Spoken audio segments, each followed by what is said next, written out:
महापुराण की कथा कहती है, जब हम भगवान को जल समर्पित करते हैं, थोड़ा सा झेल कर पी कर अपने मस्तक पर हाथ लेकर जाते हैं, तब ये जान ले केवल वो जल नहीं है, शंकर भगवान के चरण की रज हमारे मस्तक पर चढ़कर हमारा कल्याण कर सकती है। केवल चरणामृत, चरणामृत केवल चरणामृत नहीं है, भगवान के चरण का जल का रज तत्व हमको मिल रहा, हमें प्राप्त हो।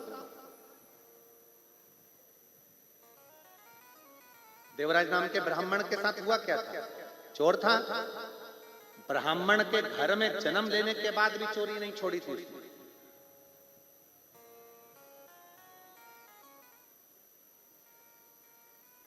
अच्छी संगत में नहीं बैठ पाए। एक बात आपसे पूछे, उत्तर दीजिएगा जरा, साकरी वाले सावधान पूर्वक उत्तर दीजिएगा।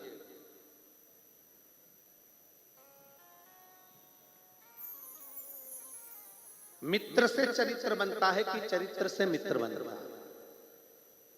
जल्दी उत्तर। मित्र से चरित्र बनता है कि चरित्र से मित्र बनता है? चरित्र से मित्र बनता। आप बेवड़े हो तो सारे बेवड़े ही मिलेंगे।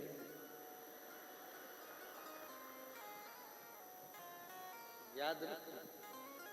आप जुआरी हो तो जुआरी मिलेंगे, आप गाली देते हो तो मित्र भी गालीबाज मिलेंगे, आप अगर बेकार हो तो मित्र भी बेकार मिलेंगे, और आप अगर अच्छे हो तो आपको अच्छा ही मिलेगा।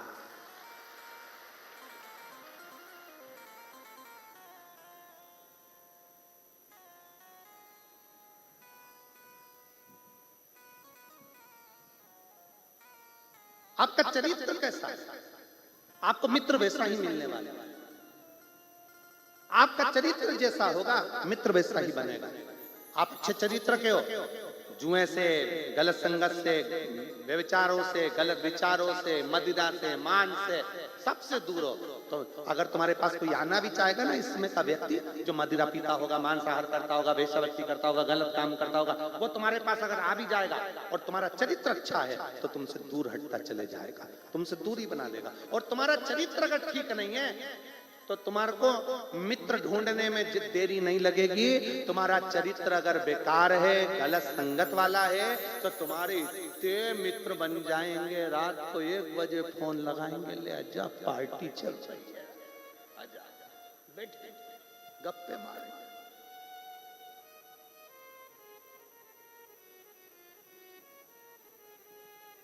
धन्यवाद साकरी, आपने उत्तर अच्छा दिया, उसके लिए आपको धन्यवाद। बहुत सुंदर उत्तर दिया कि चरित्र से मित्र है, मित्र से चरित्र नहीं है। हमारा जैसा चरित्र है उसके अनुसार हम मित्र का निर्माण कर लेते हैं, अपने मित्र एकत्रित कर लेते हैं।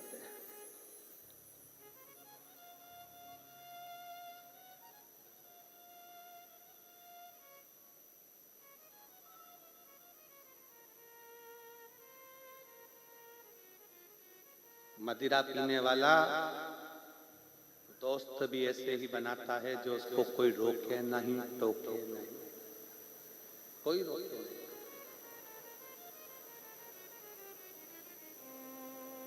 नहीं। का मेरे शंभू का, मेरे त्रिकालदर्शी का है।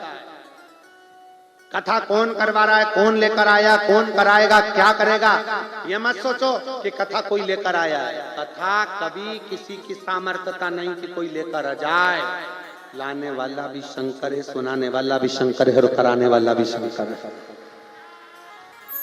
यहाँ किसी की सामर्थ्यता नहीं कि कोई कथा लेकर आ जाए। कथा लाने वाला शिव है, उसको कराना होगा। अभी अभी ये कथा गुजरात से चालू हुई।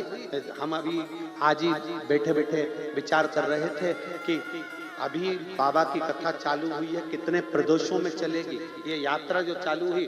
गुजरात में सूरत में, महाराष्ट्र में साकरी में, इसके बाद कोकपुर कांकरेर छत्तीसगढ़ में, छत्तीसगढ़ पूरी होगी प्रयागराज उत्तर प्रदेश में, प्रयागराज उत्तर प्रदेश पूरी होगी हरियाणा पूरी होगी मध्य प्रदेश सीहोर कुबेरेश्वर धाम पर, कुबेरेश्वर धाम मध्य प्रदेश की पूरी होगी पंजाब में।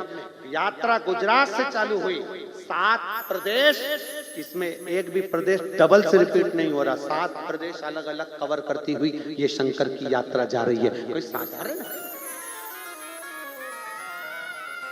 गर्व होना चाहिए हमारे सांकरी में, भोले बाबा आए हैं, शंकर आए, कथा लाने वाला कोई दूसरा नहीं, शिव है।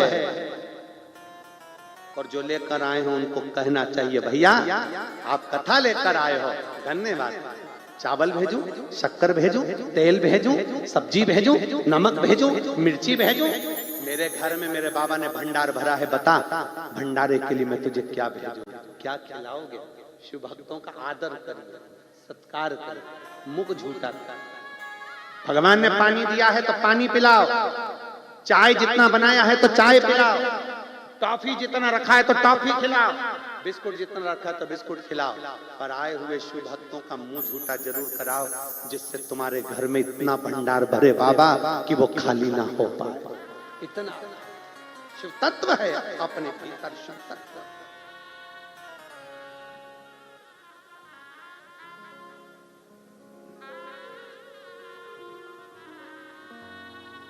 होती है अपनी साकरी में शिव पुराण कभी कभी,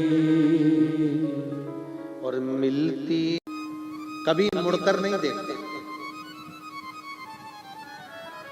अपनी माँ का सम्मान करने वाला, अपनी माता का आदर करने वाला, अपनी माता के चरणों को प्रणाम करने वाला, अपनी माता के कहे अनुसार चलने वाला।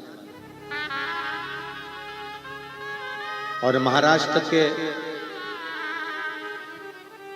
रहवासियों को तो गर्व होना चाहिए कि आप उस पवित्र भूमि पर रहते हो जहां पर वीर शिवाजी अपनी मां के कहने पर किले पर चढ़ जाते हैं। महाराष्ट्र के रहने वालों को तो गर्व होना चाहिए कि जिस भूमि पर पौंडलिक अपनी माता पिता की सेवा करते हैं और भगवान हरि विठ्ठल उनको दर्शन देने पहुंच जाते हैं।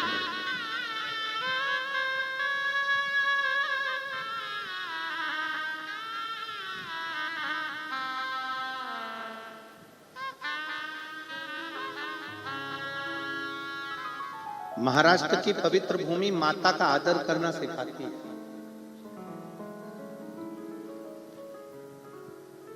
एक माता के शब्द के लिए छत्रपति वीर शिवाजी एक किले पर चढ़ जाते हैं केवल मां के वचन को पूर्ण करने के लिए।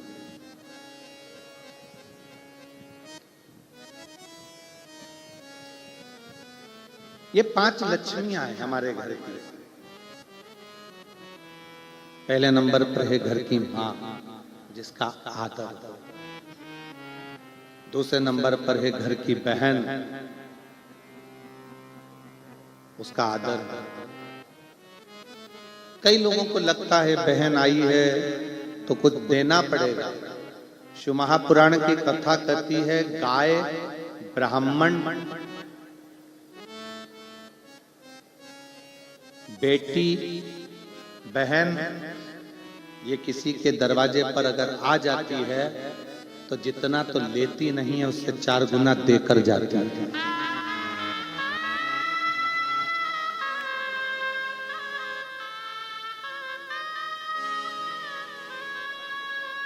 उसका पति उसको 2000 की, 5000 की, 4000 की साड़ी दिलाता है, पर वो किसी के पास जाकर नहीं कहती कि ये मेरे पति ने दिलाई। और मायके से 500 रुपए की भी साड़ी मिलती है तो मोहल्ले में ऐसी बताती है उसकी मायके के प्रति प्रीति बड़ी है।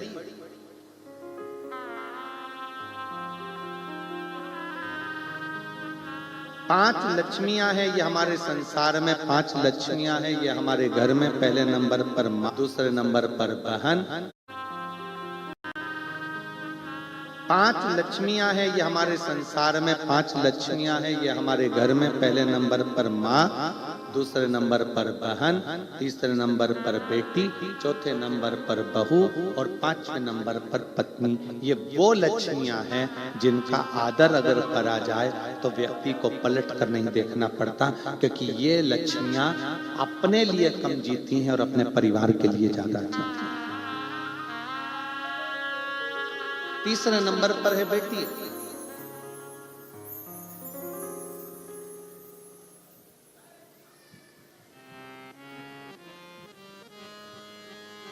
ये वो लक्ष्मी है जिसको देने पर, बहन को देने पर, बेटी को देने पर कभी घाटा नहीं, इसका आदर। चौथे नंबर पर है घर में आने वाली बहू।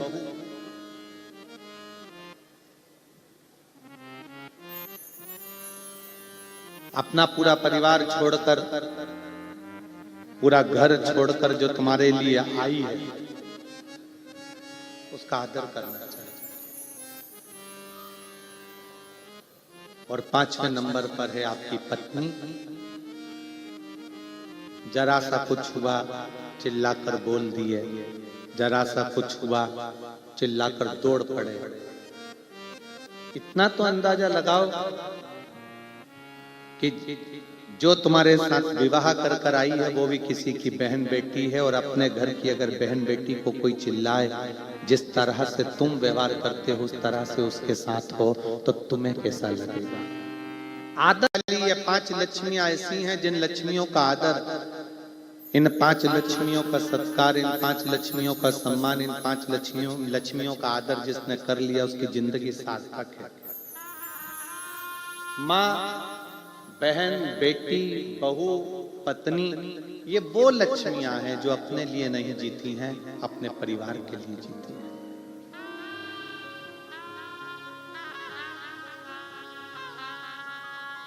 एक साधना, एक व्रत, तपस्या, उपास भी अगर करती है तो अपने परिवार के लिए करती है।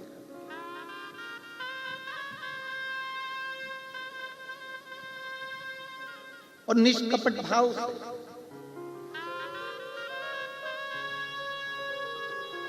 एक पत्नी का भी व्रत है और एक पति का भी व्रत है।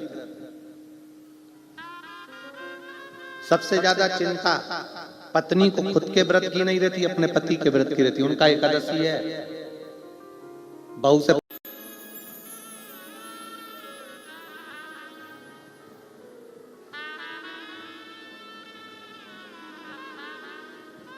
आप सबके स्मरण में होगा कि शिवजी पे जो बेलपत्र चढ़ाई जाती है, उस बेलपत्र को अगर हम लाते भी हैं तो पहले अपने मस्तक से लगा ले, अपने से।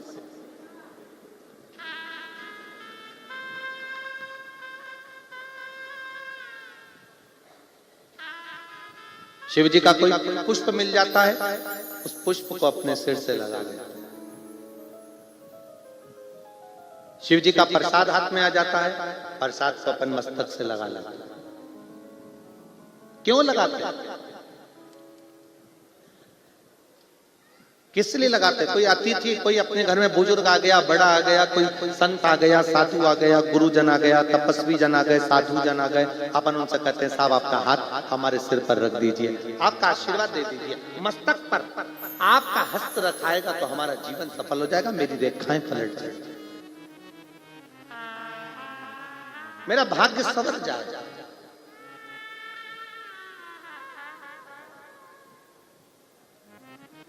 जल से भरा हुआ पात्र हम अपने सिर पर लेते हैं। आम के पत्तों से, आम के झूमर से बंधा हुआ कलश हम अपने सिर पर लेते हैं। जल से भरा हुआ श्रीफल हम हमारे मस्तक पर लेते हैं। हम कोई भी सामग्री ऐसी नहीं लेते जिससे हमारे जीवन को निष्फलता मिले, हमें सफलता मिले।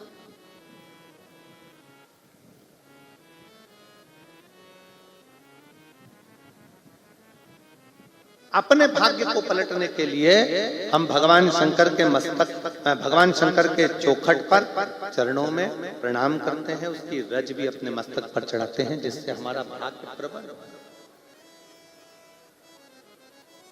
एक वो अगर आपने कभी स्मरण किया हो,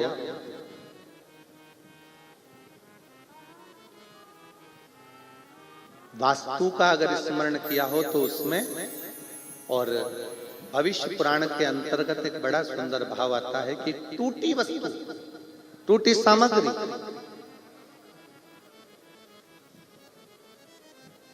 अपन प्रयोग में नहीं लेते। यहां तक कि शास्त्र कहता है कि सुबह सुबह स्नान करा, स्नान कर कर पूजन करने के लिए जा रहे हो, स्नान कर कर पाठ करने के लिए जा रहे हो, स्नान कर कर दर्शन करने के लिए जा रहे हो, स्नान कर कर भगवान का भजन करने के लिए जा रहे हो, स्नान कर कर तैयार होकर किसी अच्छे कार्य के लिए जा रहे हो। यहां तक कहा जाता है कि आपको क्या बोलते हो, यहाँ महाराष्ट्र में हमारे यहाँ तो ये बाल को जो ऊंचते हैं उसको कंगा कहते हैं।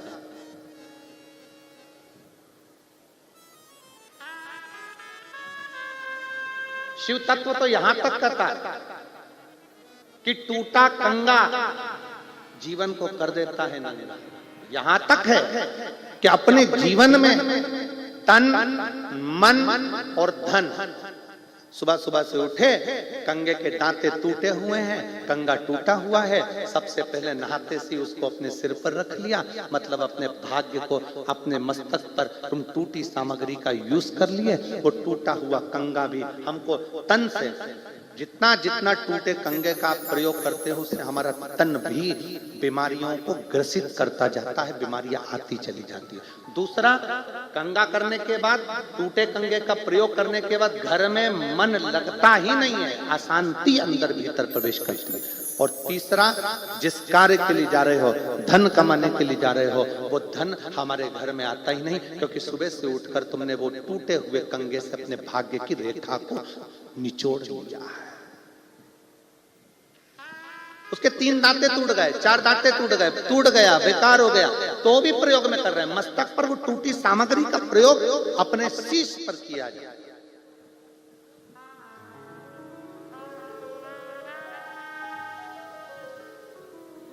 शंकर की भूमि कुबेरेश्वर धाम से आप कोई कंकर लेकर आपने जल चढ़ाया, चढ़ाते चढ़ाते 15-20 दिन हो गए, उसके टुकड़े टुकड़े हो गए, कटोरी में रखे रखे उसके 10-20 टुकड़े हो गए, 15 टुकड़े हो गए, 2 टुकड़े हो गए, वो खंडित नहीं है, वो अखंड है। क्यों हुए 2 टुकड़े? किस लिए हुए 2 टुकड़े? आप लाए कुबेरेश्वर धाम से कंकर शंकर उठाकर लेकर आ गए, पूजन कर कर लेकर आए, टुकड़े हो गए। क्यों टुकड़े हुए? हो सकता है मेरा बाबा तुमको दुगना कुछ फल प्रदान करने वाला होगा। और कई लोग ऐसे हैं कि उसको विषम परिस्थिति में विचार करते हैं। कई लोग उसको बुरा तत्व, हमारे पास में टूटा हुआ रुद्राक्ष आ गया, हमने सोचा कि टूटा हुआ आ गया, हमारे भाग्य बेकार होंगे, हमारे पास टूटी हुई बेलपत्र आ गई, हमने सोचा कि भाग्य बेकार होगा, हमारे पास टूटी सामग्री आ गई, हमने सोचा भाग्य बेकार होगा। जा रहे थे रात्रि के समय पर, कुत्ता रो रहा था, तो मन में आया ना जाने कुत्ता क्यों रो रहा है, वो जरूर कोई बेकार होने वाला होगा। अरे हो सकता है कुत्ता इसलिए भी रो रहा हो कि बेचारे को भूख लगी हो, दरवाजा खोल एक रोटी दिया तो चुप हो जाएगा। पर हमारे मन में भ्रम भरा गया, मेरा लड़का बाहर गया, मेरा पति बाहर गया, कुत्ता रो रहा है, मन में विचार आ रहा। बिल्ली रास्ता काट कर चली गई तो मन में भ्रम आ गया कि बिल्ली रास्ता काट गई, तुम भी तो ना जाने कितनों का रास्ता काट जाते हो। भ्रम उत्पन्न नहीं होता। भ्रम की जिंदगी नहीं जीना। शिव को मान रहे हो, शंकर भगवान का भजन कर रहे हो, शिव महापुराण की कथा अगर श्रवण कर रहे हो, तो ये मन में भ्रम मत पालना कि मैंने ये करा कि मैंने वो करा। हाँ, ये जरूर है कि सुबह का समय जब हम बाबा को प्रणाम करें, या तो अगर टूटा हुआ कंगा भी तुम्हारे पास में है और दूसरा कोई कंगा नहीं है, तो सबसे पहले अपने बाल को अपने हाथों से सजाइए, क्योंकि ये हाथ की रेखा हमारे सिर पर जब पड़ेगी तो हो सकता है कि पूर्ण तरह से हमें फल की प्राप्ति हो जाए, हमें सुख का अनुभव हो। पंचामृत लेना मतलब उसके हाथ को अपने हृदय से लगाना, मतलब भगवान आपकी झांकी का दर्शन, आपके स्नान का दर्शन मेरे दिल में हमेशा समाहित रहे, हमेशा रखा रहे। और चरणामृत पीने के बाद हाथ को सिर पर लिया जाता है। हे बाबा, आपका चरण का जल मेरे मस्तक पर सदा चढ़ा रहा है, सदा।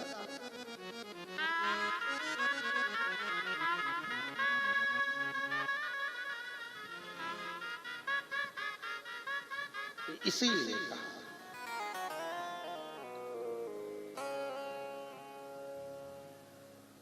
ओ डमरू वाले, ओ काशी वाले, ओ डमरू वाले, ओ काशी वाले, में तिरंगा हमेशा रहना चाहिए, हमेशा रखो।